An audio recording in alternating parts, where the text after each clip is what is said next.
The second time I seen him was at his home in Las Vegas, Nevada. Everybody thinks he faked his death. He's not dead. There was many things that happened and he got set up for a little bit to still be able to live his life and still be in the public eye. He's still making music. Tupac got caught on TMZ in 2009 after he burnt his fingerprints off and everybody seen him, right? The LAPD went out and covered that. Look it up on TMZ. Look it up. Go look it up yourself. Go look it up yourself. You think I'm scared of you? Let's go. Sorry.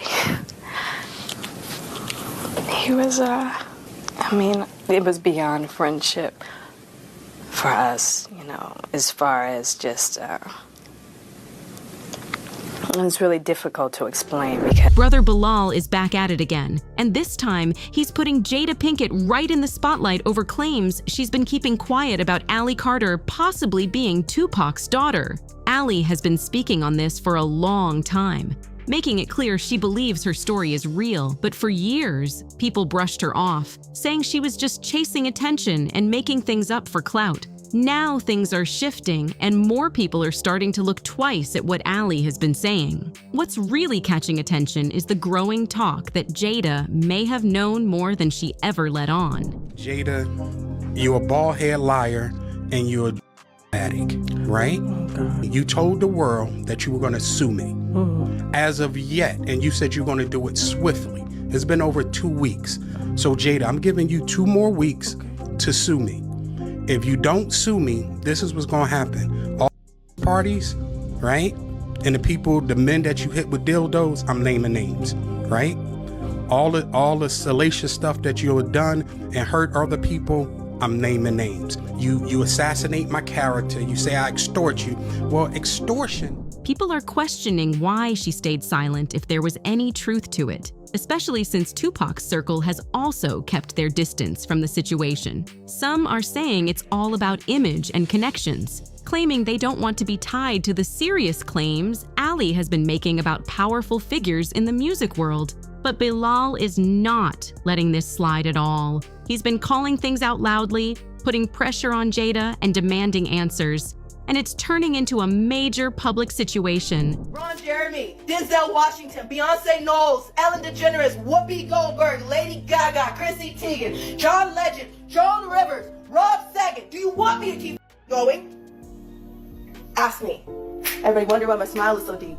Reports say things have gotten so tense that both sides are now dealing with legal back and forth over alleged threats, making everything even more intense and drawing more eyes to the story. And when it comes to Allie, this situation is far from quiet. She's been consistent, speaking out again and again, refusing to back down even when people doubted her. You get pressured, stalked, and hunted down for your own information. You get abused and re-victimized again by people who wanted to argue a back and forth this week like that fucking mattered. Okay, you had Stu Peters and Timothy Charles Homestead going back and forth, and nobody has even bothered. Not that I give a damn, and not that I understand that you guys are gonna be that selfish, but nobody has bothered to apologize for all the hell that has happened. But you guys were arguing back and forth, and in that meantime, we lost our home. You don't believe me? Here you go. What once was a full house, we were still paying rent on our house. What we were doing this whole time was moving everything because our house is gone. Allie went from calling out those wild industry parties to making a huge claim that Tupac is her real father, and that completely caught people off guard. No one saw this coming at all because she was the last person anyone expected to be connected to someone like Tupac. But now, there's growing talk that certain people behind the scenes may have known about this for a long time and chose to stay quiet. The reason? Some believe they were worried that if her connection to Tupac became widely accepted, everything else she's been saying would instantly carry way more weight and attention. Our house is gone. This is the price. This is the price of speaking out. What was our beautiful 3-bedroom acre home on 21225 Standing Rock Avenue, because everybody has the address, because organizations that were attached to Marx, Sawyer, and many other organizations decided to put out the address, my license plate to one of my cars, and many other of my shit. So here you go, you can have it, right? Because this is what happens when you speak out. This is what happens when you tell all the truth. This is what happens when you decided to stand up for the children, and when you understand that survivors don't just get to do a seminar, and when you understand that survivors don't just get to just be and then show up somewhere and talk and monetize every fucking thing that they're saying. When you realize that that shit is bull, then you will understand. Look at the tactics and pay attention. And here's where it gets even more intense. Before any of the Tupac conversation even started, Allie was already making waves and getting people to listen. She wasn't just another voice online. She was already speaking on situations that had people raising their eyebrows. So when her name started getting linked to Tupac, it added a whole new layer that made people stop and really pay attention. A lot of people overlook this part, but Allie isn't just repeating things she heard from others. Pay attention. I'm still not asking you for a damn thing but to wake up. I'm not asking you for a damn thing but just to get outside. I don't give a damn about money, numbers on my platforms. You can fucking have all of it. You took everything. The only thing that I give a shit about right now is the fact that there is a baby. There's baby in the way. There are people that I love that I can't get out of the way. What am I supposed to do when the people in the authority that you're supposed to go to, you can't go to them? She's been clear that her claims come from her own experiences, and no shade to anyone else speaking out, but she presents herself as someone who actually went through these situations firsthand, which is why her story hits differently for so many people. She shared that at one point she was separated from her mother and placed into an environment where she felt stuck and controlled for years, which only adds more emotion and seriousness to everything she's been saying. She also shared that some of the people around her allegedly didn't make it through those situations. There are 3 4-year-olds that people take pride in sticking bars of children. I don't think people are going to be able to stomach the fact that people tie 2, 3, 4, 5-year-old children to horse stables and have horses and dogs with them, and then they get off on that. I don't think people are going to be able to stomach the fact that people hang children upside down in satanic ritual abuse meetings, and they literally hang them, literally by metal prongs. They hang them to get dripping out of them, and people go up under and like you're under a rainfall to take their blood. And the ones who did, including herself, came out completely different. And honestly, how could anyone go through something like that and stay the same? She claims she saw people being taken advantage of, experienced difficult moments herself, and witnessed situations that no person, especially someone so young, should ever have to face. Nobody walks away from something like that unchanged, and that's exactly the point she keeps trying to make. According to her, those experiences shaped everything about how she sees the world now, and it's why she continues to speak up even when people doubt her story or question her motives.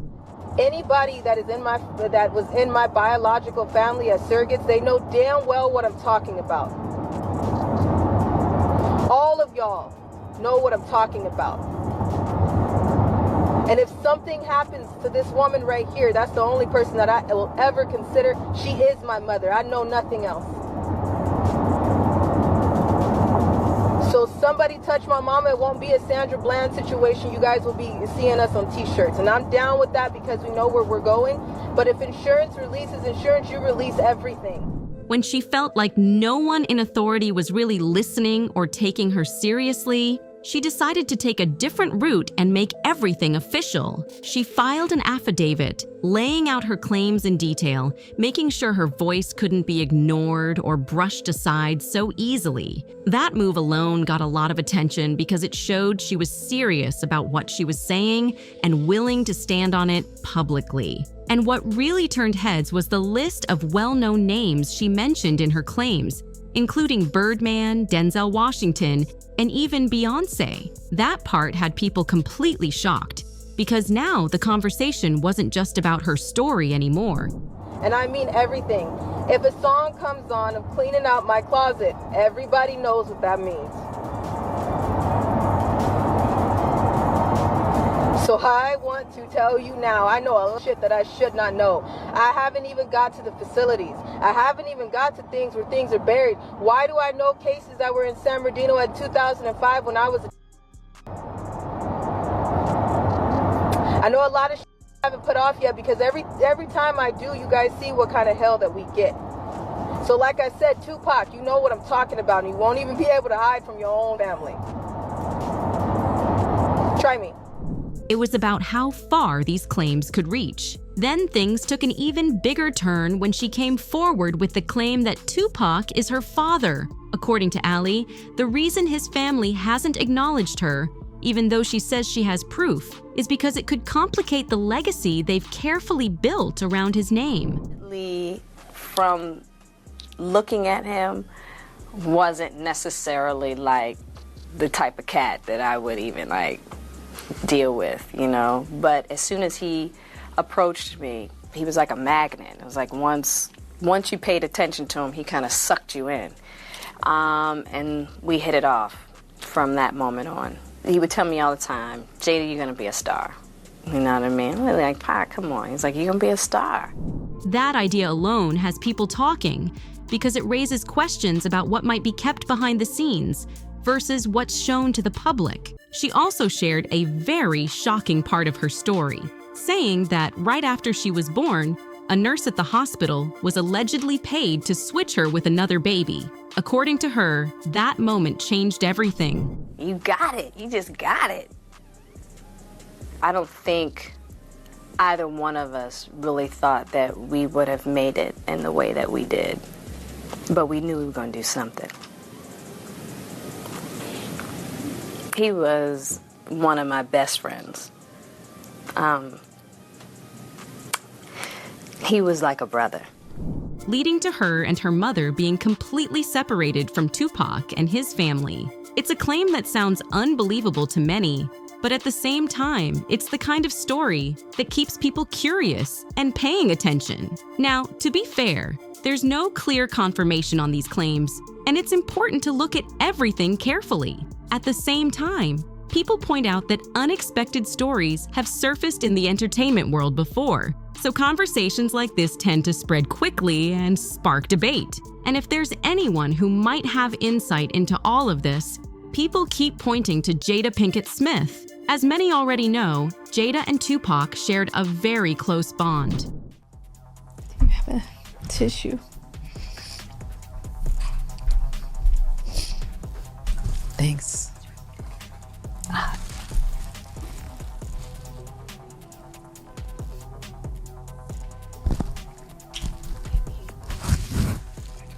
You give nice up. She has said in the past that they were never romantically involved, but their connection was still deep and meaningful, which is exactly why so many people feel she could hold important answers to questions like these. Even after Tupac passed, Jada Pinkett has continued to speak very openly about how much he meant to her, and she doesn't hold back when it comes to expressing that love. Some people even point out that she brings him up more often than her own husband, Will Smith, which has definitely sparked a lot of side conversations online. Their story goes way back to when they met as teenagers during a theater department assembly. And from that moment, they built a connection that clearly stuck for life. I see Dwayne and having anal Will.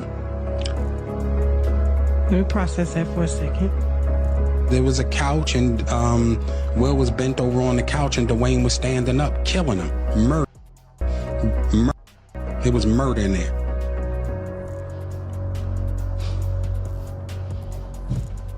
Okay.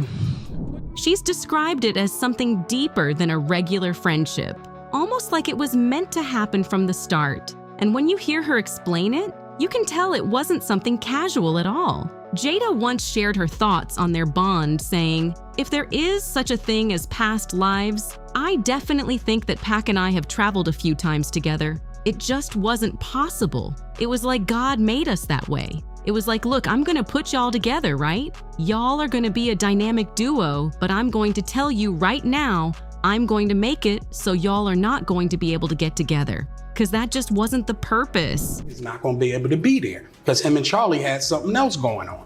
I arrived in Chicago for Empire. It's a damn mess. It's no other way to put it. This dude is going crazy, right? He's out there allegedly with male prostitutes. He's pissing in the trailer. He's acting psychotic, right? The same thing he's doing now. Beyond that. That right there had people really thinking about how deep their connection actually was. And it didn't stop there. Tupac even expressed his feelings through his writing, dedicating a poem to Jada that many people still talk about today. The way he described her made it sound like she held a very special place in his heart, which is why some people find it hard to believe they were never romantically involved. In the poem he wrote, "You are the omega of my heart, the foundation of my conception of love." And lines like that only add more emotion to their story. Tupac once shared some deeply emotional thoughts about Jada, saying, "When I think of what a woman should be, it's you that I first think of. You will never fully understand how deeply my heart feels for you. I worry that I will lose you, a friend I could never replace." Beyond that, but this is why a show is going on. I pulled him to the side. I said, listen, I'm here to help you and so forth and so on. So he was like, all right, I feel that. He said, everybody on the set know you. Everybody seem like they love you. Okay. I want to love you because everybody else love you. I said, if that's what you want to do, then do it. But he kept acting up. And then one day, those words alone show just how strong their connection really was and why people still talk about their bond to this day. What makes the situation even more emotional is the fact that, at the time he passed, they were not even on speaking terms. That detail adds a whole different layer to the story, because it suggests there were unresolved feelings left hanging between them. According to what's been shared after he came home from jail, he seemed like a completely different person, stepping into a lifestyle that Jada didn't agree with at all, and she chose to distance herself from that version of him. That shift created tension between them, and Jada wasn't willing to go along with the changes she was seeing. It wasn't just a small disagreement either. It was a major difference in values and direction, which made things even more complicated between them at the time. Now fast forward to everything happening today, and the situation is heating up all over again. I said, what the F is wrong with you? And he was like, you know. He said, you know Will raped me. You know Diddy made me suck his penis. You know what's going on. You know Charlie made me suck. And I said, I have no idea what's going on. I have no idea. So he crying, no blood is coming from his nose. Yes, you do. Yes, you do. And I'm like, yo. Ali Carter and brother Bilal, who used to work closely around Will Smith, are both speaking out and putting pressure on Jada, claiming she may have kept certain things quiet. And Bilal especially is not holding back. He's been very vocal and consistent, calling things out and refusing to ease up. Brother Bilal is the same person who, some time ago, made headlines after sharing claims about Will Smith's personal life, including alleged connections with Dwayne Martin and Bryce Shear. Those statements quickly spread online and had people debating nonstop, with many questioning where the truth really stands. Things reportedly escalated after those claims started gaining traction. According to Bilal, the situation took a serious turn when Jada Pinkett allegedly confronted him, which later led to him filing a lawsuit. In that filing, said to be around $3 million, he claims that tensions rose after he made several appearances on Tasha K's platform, where he continued speaking on Will's personal matters. Bilal also shared that there was a moment back in September 2021 at the Regency Calabasas Commons where he says Jada approached him directly. According to his version of events, she warned him to stop discussing private matters publicly. That moment has since become a major talking point, with people trying to piece together what really happened and how things reached that level. He further claims that the situation didn't end there. According to what he said, after refusing to sign an NDA, the interaction continued outside as he was heading to his car, with tension still high and words being exchanged. These claims have added even more intensity to an already heated situation, especially with both sides presenting very different perspectives. Right now, it's still not fully confirmed whether Jada Pinkett actually knew for a fact that Allie Carter could be Tupac's daughter, but one thing people keep saying is that she might know more than she's letting on. That idea alone has the internet going wild, with many believing she holds key answers that haven't been shared publicly yet. And of course, social media has been full of strong reactions. One person said, "I never doubted her. She spoke with too much passion," pointing to the way Allie has consistently told her story with confidence. Another comment went even further, saying, "Pac escaped them, so they took his kid. Makes sense to me," showing just how deep some of these theories are going. There were also comments suggesting that certain industry figures may have already known details about Allie's background, with one person claiming, "I feel like some people already knew who Allie's father was this whole time." Others added that maybe the reason Tupac's family hasn't spoken publicly is because they wanted to keep things calm and protect those involved, which adds another layer to the conversation. Still, it's important to remember that these are all claims and opinions being shared online, and nothing has been fully proven. But that hasn't stopped people from connecting dots, asking questions, and diving deeper into everything that's been coming out. Now it's your turn to speak on it. Do you think Allie Carter could really be Tupac's daughter? Or do you think this is all just speculation getting out of control? And what about Brother Bilal's claims about Jada? Do you think there's any truth there? Or is this all being blown way out of proportion? Drop your thoughts in the comments below, because this conversation is far from over. And if you want more breakdowns like this, make sure you like, share, and subscribe so you don't miss what's coming next. Tap in and check out the next video on your screen, because we've got even more stories lined up that you don't want to miss.